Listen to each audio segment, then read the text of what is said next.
Assalamualaikum warahmatullahi wabarakatuh. Kembali lagi bersama saya di channel Teknisi Ugal-Ugalan. Kali ini kita akan membahas bagaimana caranya mengganti tombol power atau bisa juga disebut dengan tombol on off pada HP Samsung ya. Samsung tipe J700 atau J7. Oke, bagaimana keseruannya? Silahkan simak video ini sampai habis. Check it out.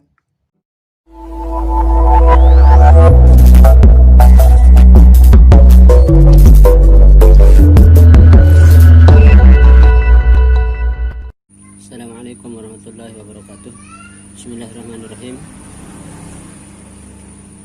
Kali ini kita dapat pasien Samsung J700 ya.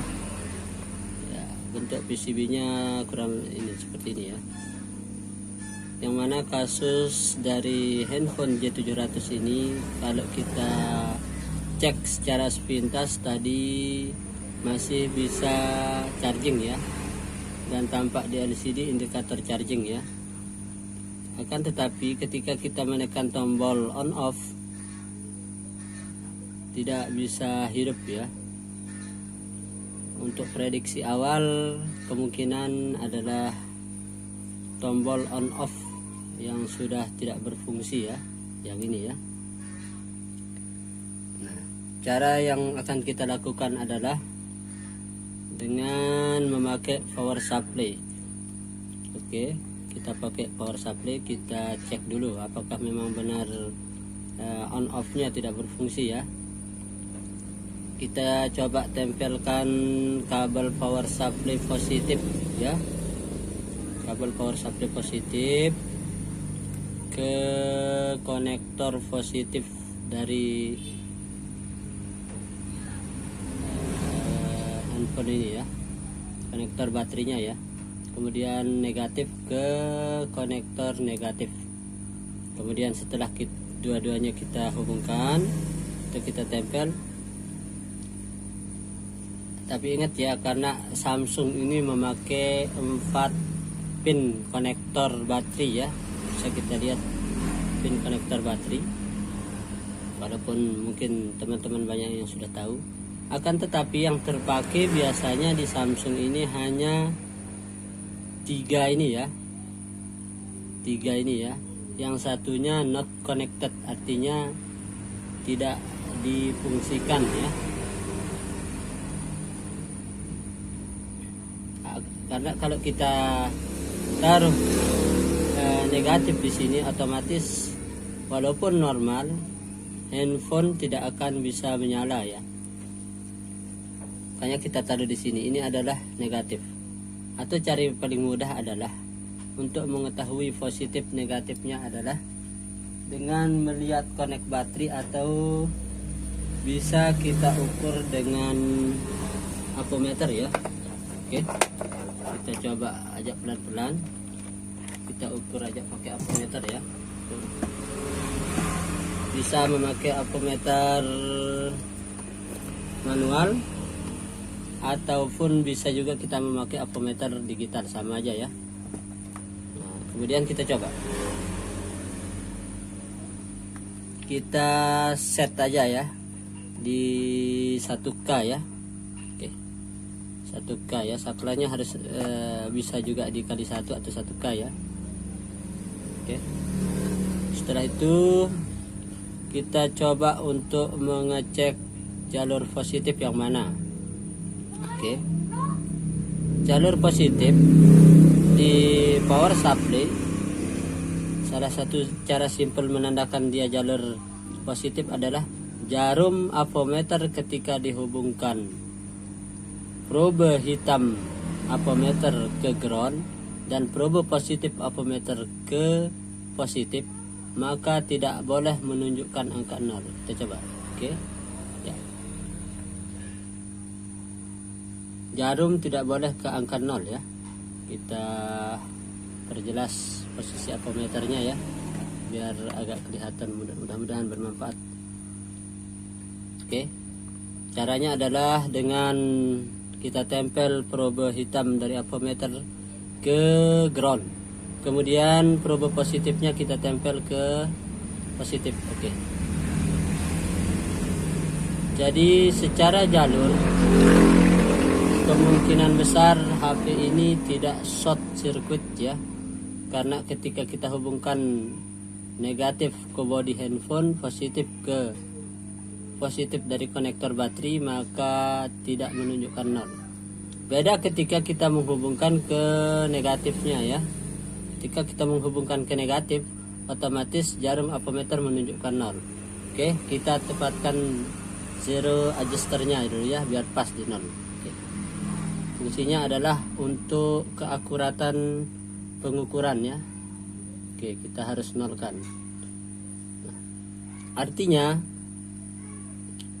ketika kita hubungkan negatif dan negatif, body dengan body, otomatis akan terlihat seperti ini. Oke. Jarum menunjukkan 0 ya. Oke. Nah, ketika kita hubungkan negatif ke positif dari power dari baterai ya, jarum ampermeter otomatis tidak boleh menunjukkan 0. Oke, kita balik biar sama seperti tadi ya. Kemudian ketika kita hubungkan probe positif ke negatif, negatif ke negatif atau ground ke ground harus 0. Sama aja artinya ketika kita menghubungkan, kalau kita sudah tahu yang mana positif dari konektor baterai dan mana yang negatif, berarti ini positif, ini negatif. Berarti secara otomatis bisa kita langsung coba di sini ya. Karena kita sudah tahu konektor positif negatif dari handphone ini berada di sini ya. Kemudian positifnya di sini ya. Oke. Dan ini tidak boleh menunjukkan 0. Artinya kalau dia menunjukkan 0 ketika kita hubungkan seperti ini, maka secara sepintas bisa kita tahu ya bahwa HP ini dalam keadaan short. Kalau ini secara jalur tidak short ya. Oke, kita langsung ke permasalahan tadi ya. Kemudian sekarang ini sudah kita cek secara power supply bahwa tidak ada respon sama sekali ya. Oke. Sekarang yang perlu kita lakukan adalah kita coba ganti tombol on off ya. Kita coba ganti tombol on off dengan yang normal ya. Kita akan memakai blower ya. Tapi sebelumnya kita harus cari tombol on off dulu ya. Bisa kita cabutkan di handphone atau kita bisa beli yang baru ya. Kita coba cari dulu ya. Oke, udah dapat nih. Kita dapat kita cabutkan dari PCB yang sudah tidak kita pakai ya. Ini kalau tidak salah ini adalah Samsung J1110H ya, atau J1S, tapi yang belum 4G. Boleh juga memakai PCB Galaxy V atau J1S 4G ya, sama aja. Yang penting yang perlu kita lihat adalah bentuk dari kaki dari tombol ini ya. Coba kita bandingkan dengan J700. Oke, kita bandingkan dengan J700.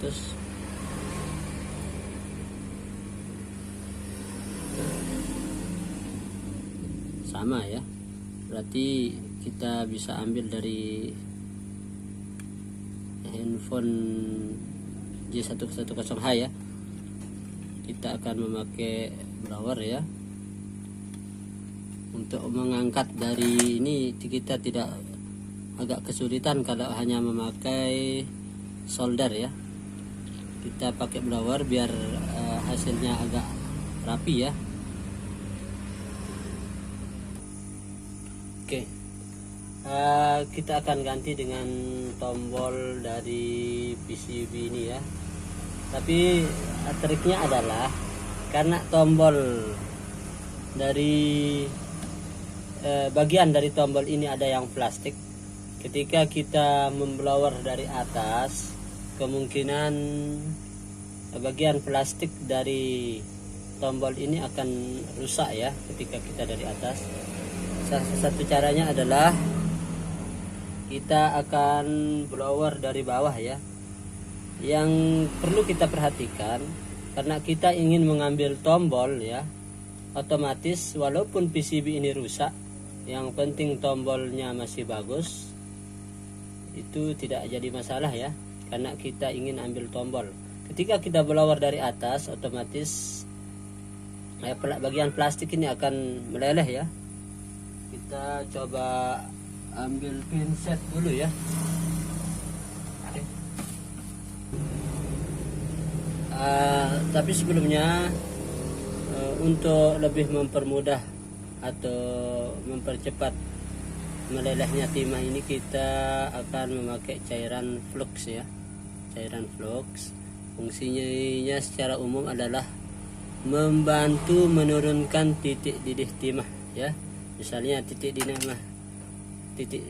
timah di PCB misalnya 400 derajat Celcius. Dengan adanya flux ini membantu menurunkan titik didih timah. Artinya kalau kita memakai flux maka otomatis akan lebih cepat meleleh ya timah. Kita coba taruh di bawah ya. Kenapa saya taruh di bawah fluknya?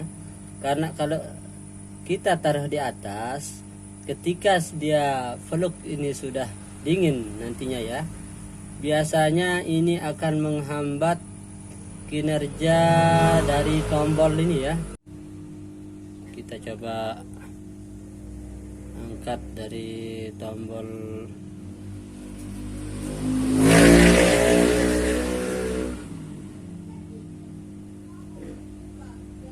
Oke, harus sabar ya. Karena timah yang sudah terpatri di PCB biasanya titik didihnya akan jauh lebih tinggi daripada timah yang kita pakai ya. Timah yang kita pakai biasanya kadar airnya adalah 60/40 ya. Nah, tapi ketika kita men-setting ketika kita blower ya, ketika sudah terpatri maksud saya ya, maka otomatis titik dinimahnya lebih tinggi ya, karena sudah dialiri arus listrik. Oke, kita tes, ternyata belum. Oke, kita tunggu sampai ini terangkat bagus ya. Oke, sudah mulai terangkat. Kita harus angkat pelan-pelan ya, biar aman tombolnya ya. Oke, kita taruh saja dulu tombolnya. Oke.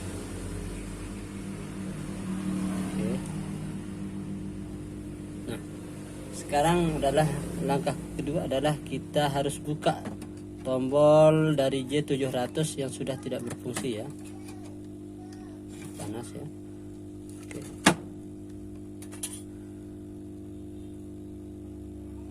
Perlu diingat, karena di sini masih tertempel kamera ya, masih ada kameranya.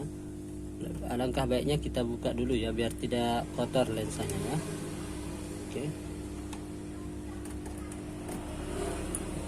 Sama aja ya, ketika kita akan membuka tombol dari J700 ini, yang paling mudah caranya adalah memblower dari bawah ya, dari bawah. Oke. Kita akan taruhin cairan flux dulu ya.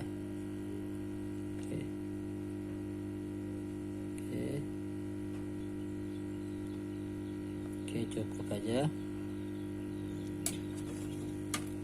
Oke, harus hati-hati ya, karena ini mesin hidup ini ya. Ketika kita terlalu panas, komponen yang lainnya bisa berakibat fatal ya. Kita coba pelan-pelan dari bawah. Oke, kita turunkan aja suhu blowernya ya. Oke, kita coba angkat, atau bisa juga kalau yang ini kan, karena ini kita tidak apa-apa kalau dia rusak tombolnya, kita boleh dari atas ya. Oke, kita dari atas saja karena ini tombol ini sudah rusak, kan tidak akan kita pakai lagi, tidak apa-apa dia akan rusak ya, dia meleleh. Bagian plastiknya pasti meleleh. Oke,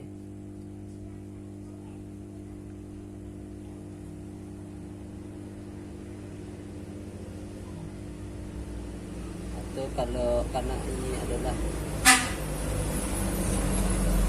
boleh juga kita taruhin vlog ya, karena ini tombolnya kita mau rusak ya, bukan mau kita pakai. Beda dengan yang tadi, kita tidak memakai vlog di atasnya karena tombol itu kita mau pakai tadi ya, kita mau pakai untuk pengganti. Jadi kalau yang ini kan kita mau buang, bolehlah kita taruh vlog di atas ya. Oke. Sebenarnya bisa juga dari bawah ya. Kalau memang sulit terangkat dari atas, kita akan dari bawah ya. Oke. Oke.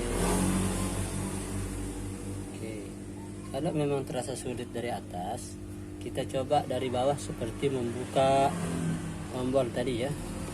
Jadi harus kita ingat, memang harus pelan-pelan karena PCB-nya adalah PCB yang mau kita perbaiki ya. Kita beda dengan tadi, kita tidak boleh merusak PCB intinya ya. Oke, kita pelan. Oke, kayaknya dari bawah memang lebih cepat ya, lebih cepat kita angkat tombolnya ya. Kita coba bersihkan aja biar tidak terlalu, biar bercampur juga dengan timah kita ya. Kita kasih timah aja sedikit. Fungsinya adalah biar tidak terlalu sulit kita untuk masangnya ya. Oke, kita coba pasang aja langsung ya. Oke, ini tombol yang mau kita pasang ya, tombol yang mau kita pasang. Oke, kita coba dari bawah biar tidak rusak ya tombolnya. Oke, kita pelan-pelan aja karena tombolnya memang kecil, harus hati-hati ya, harus hati-hati. Oke, kita pelan-pelan, kita jangan terlalu. Oke, alhamdulillah ya, kayaknya sudah terpatri bagus ya di PCB nya. Oke, kita tunggu dingin dulu ya. Oke, kita tunggu dingin aja sambil merokok ya. Nah, baiklah teman-teman, itu dia tadi video kita tentang bagaimana cara mengganti tombol power atau tombol on off ya. Bagi teman-teman yang suka video ini, jangan lupa di like, share, comment, and subscribe. Terima kasih atas kebersamaan Anda. Sampai jumpa di video berikutnya. Wassalamualaikum warahmatullahi wabarakatuh.